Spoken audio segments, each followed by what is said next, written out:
Ideen til Hvil, som jo er en digital løsning til behandling af søvnproblemer, jamen den idé den opstod på baggrund af vores forskning i, hvad søvnproblemer egentlig betyder for både vores mentale trivsel og for vores fysiske helbred på forskellige vis.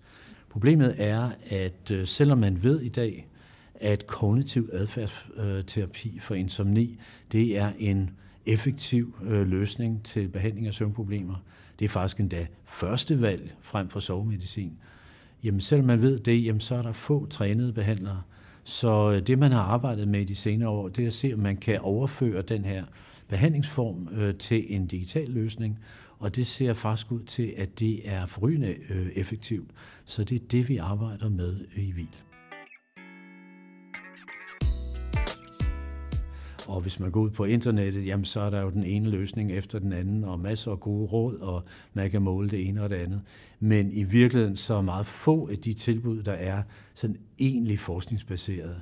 Hvil er derimod baseret på flere årtiers forskning i, hvordan man bedst behandler insomni, altså den type søvnproblemer. Og dermed er det jo også en garanti for, at man får den bedste behandling. Hvil er baseret på kognitiv adfærdsterapi for insomni. Og det er i virkeligheden en samling af forskellige strategier, som man igennem de sidste 20-25 år i forskningen har set har en god effekt på søvnproblemer. Jamen, en af komponenterne handler om at kigge på, jamen, hvordan er mit søvnmønster, hvornår går jeg i seng, hvor længe er jeg vågen. Der bruger man en søvndagbog til at undersøge søvnmønstret. Og der ved man, at hvis man kan hjælpe folk med at indstille eller optimere deres søvnmønster, jamen, så vil man hen ad vejen kunne få genetableret et naturligt søvnmønster. En anden komponent, det er en, der handler om, at det er meget vigtigt for vores hjerne, så at sige, at når vi går ind i sengen, lægger os i sengen i soveværelset, jamen så er det normalt sådan, at så har vores hjerne vendt sig til, at så skal man være søvnig, så skal man falde i søvn, så bliver man træt. Men når man har et søvnproblem, så er man efterhånden sådan ligget vågen og stresset over sine søvnproblemer i sengen, som så gør, at bare det at komme ind i sengen, det er mere aktiverende, end det egentlig er afslappende.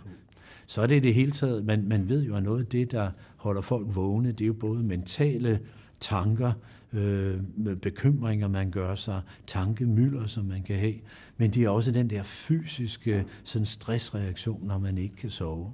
Og der er der en god pointe i at træne afspænding systematisk, fordi så kan man, når man lægger sig i sengen, så kommer det naturligt. Og endelig så er der jo også det, man kalder kognitiv terapi.